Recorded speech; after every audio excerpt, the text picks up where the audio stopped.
Kitco Mining special coverage of BMO's 33rd Global Metals Mining and Critical Minerals Conference is brought to you by First Majestic Silver.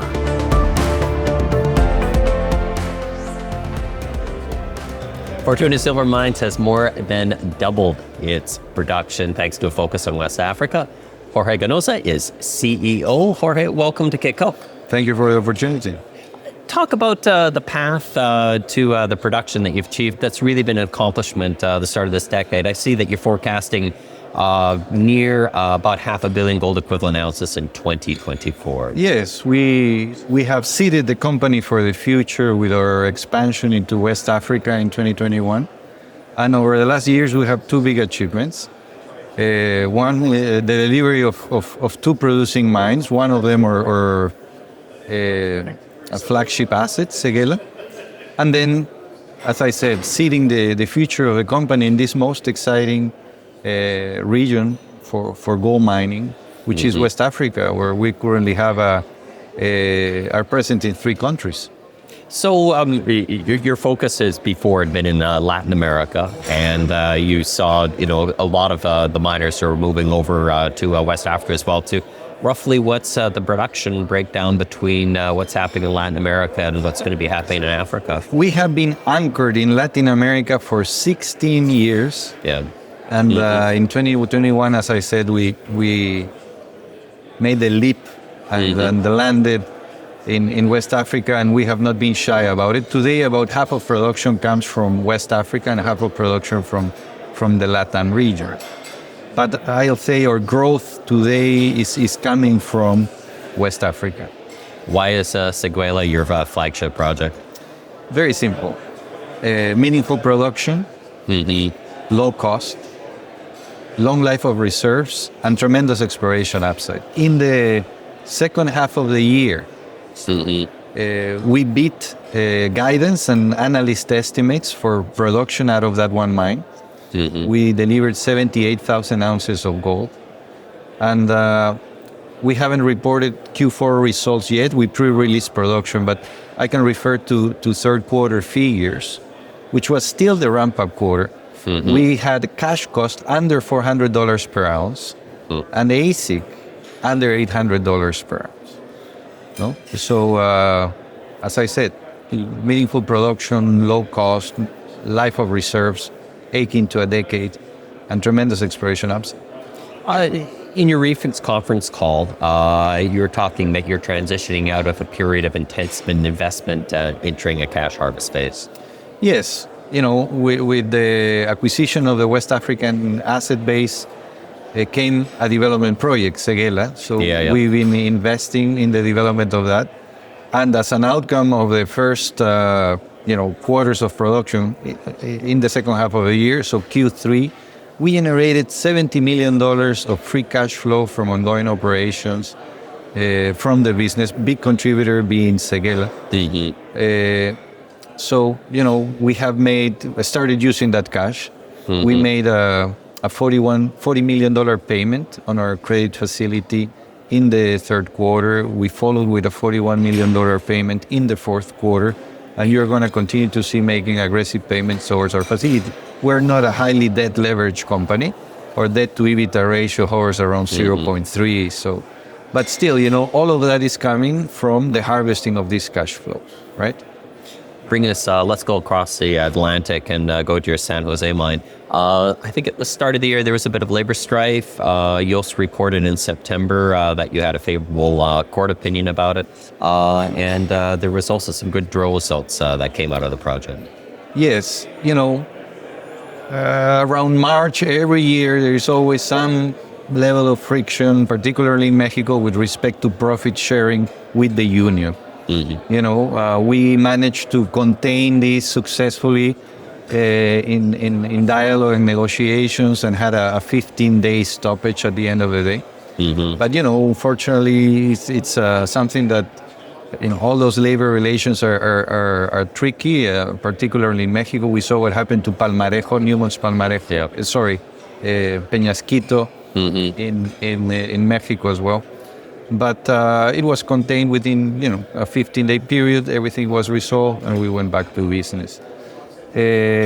we had a positive court ruling. It's no secret that the Mexican government, this administration, has been adverse to mining, which is sad to see in a country that has such a long and proud mining tradition like Mexico, right? We've been defending ourselves in court against resolutions coming out of the Minister of Environment in Mexico, Semarnat. And it's the third time we get a positive ruling in support of our existing environmental authorizations, which are good for over a decade. We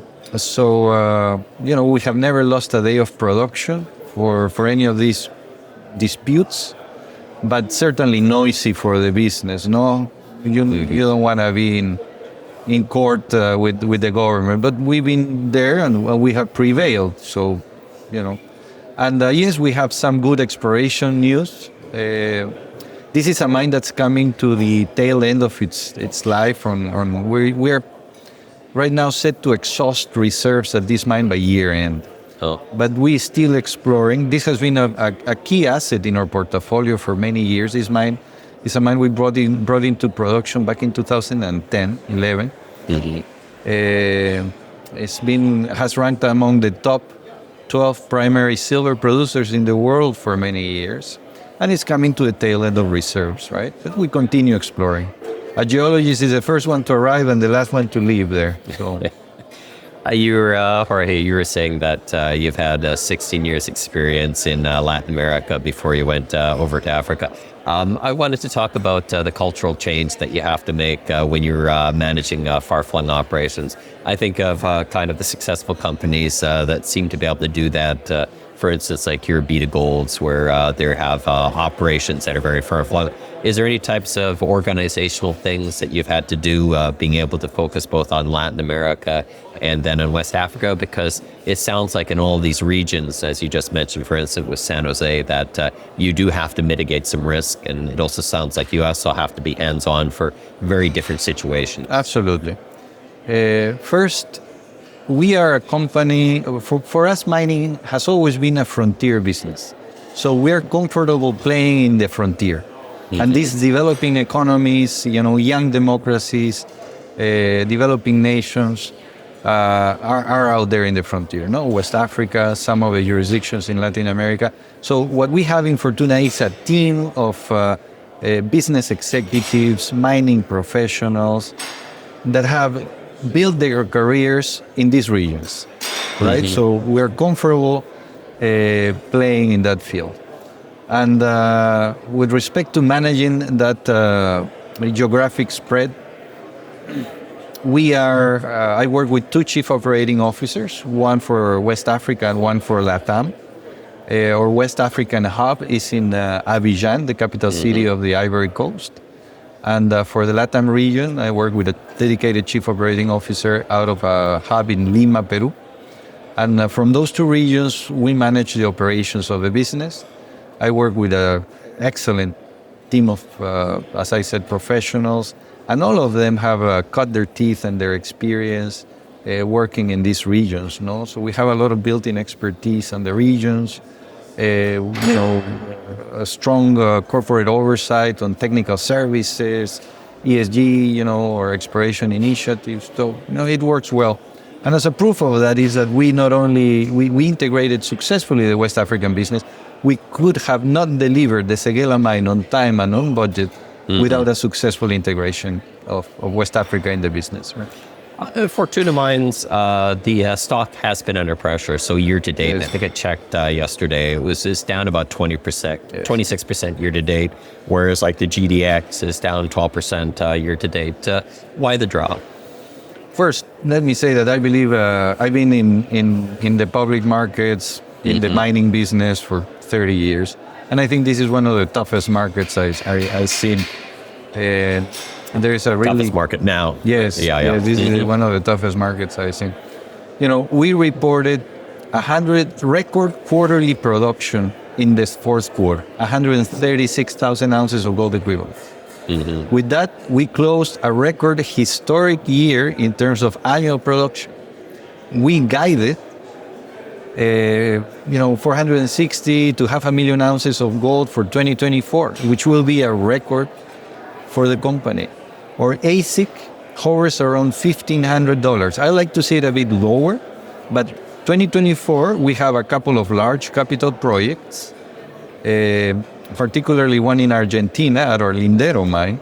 We have a $41 million leach pad expansion that will serve the mine for a decade, but we have to invest $41 million this year, right? Mm-hmm. So that burdens the AISC at the mine and, puts a bit of burden as well on the consolidated AISC of around $1,550. But,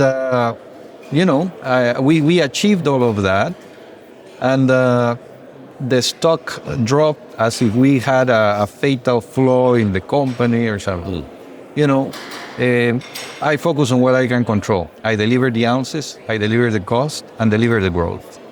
We have exciting growth levers in the business as well, with our expansion to Senegal with the Diamba Sud project that we can talk about a bit, and also more growth opportunity in Séguéla. Mm-hmm. At the Séguéla mine, we exited 2023, doing 20% better than nameplate capacity. And I can advance to you that today we're doing probably 35% better than nameplate capacity. We're getting positive grade reconciliation. In the third quarter, we did 31,000 ounces of gold at that one mine. In the fourth quarter, we did 43,000 ounces of gold. And those are our lowest cost ounces, the ones that are driving growth into 2024. So all of that, to me, sounds quite positive. But this is a market where there are not a lot of investors, more traders and speculators. So, I focus on what I can control and communicate, right? What's it like getting talent these days in the mining sector? This is an industry that has a lot of bottlenecks, right? And talent certainly is one of them. It's a challenge. It's a challenge. So attracting the right people and retaining the right people is key. And I think in Fortuna, we've been quite successful in doing that.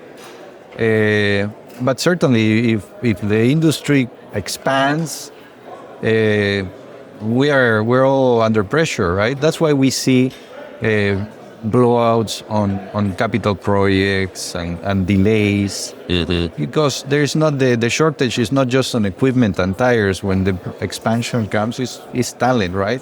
Mm-hmm. Enough gray hair sometimes becomes difficult to get, right?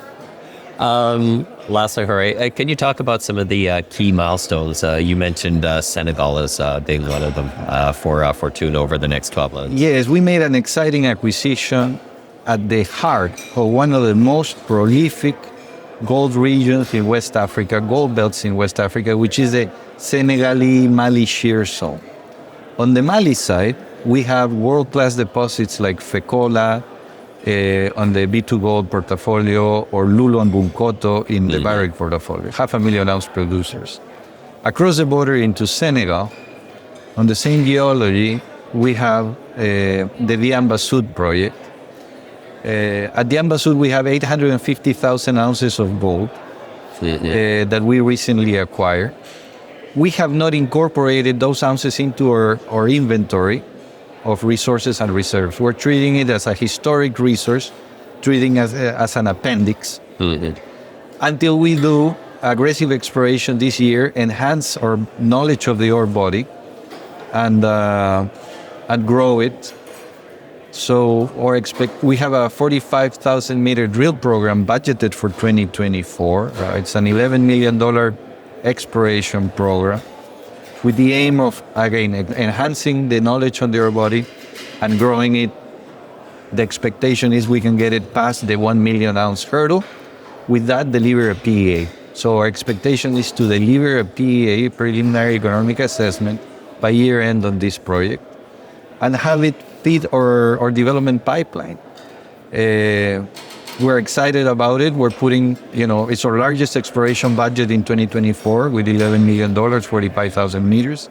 Across the portfolio, we're drilling about 200,000 meters this year, and a quarter of that almost is going to this one project, right? So we're excited about it. And Séguéla, which continues to give, right? I think those are the two high-value opportunities we see today in the portfolio. Diamba Sud in Senegal and Séguéla, continued exploration success in Séguéla in the Ivory Coast. Jorge, thanks for speaking with Kitco. Thank you. My name is Michael McRae here at the BMO conference for Kitco Mining. Kitco Mining special coverage of BMO's 33rd Global Metals, Mining and Critical Minerals Conference is brought to you by First Majestic Silver.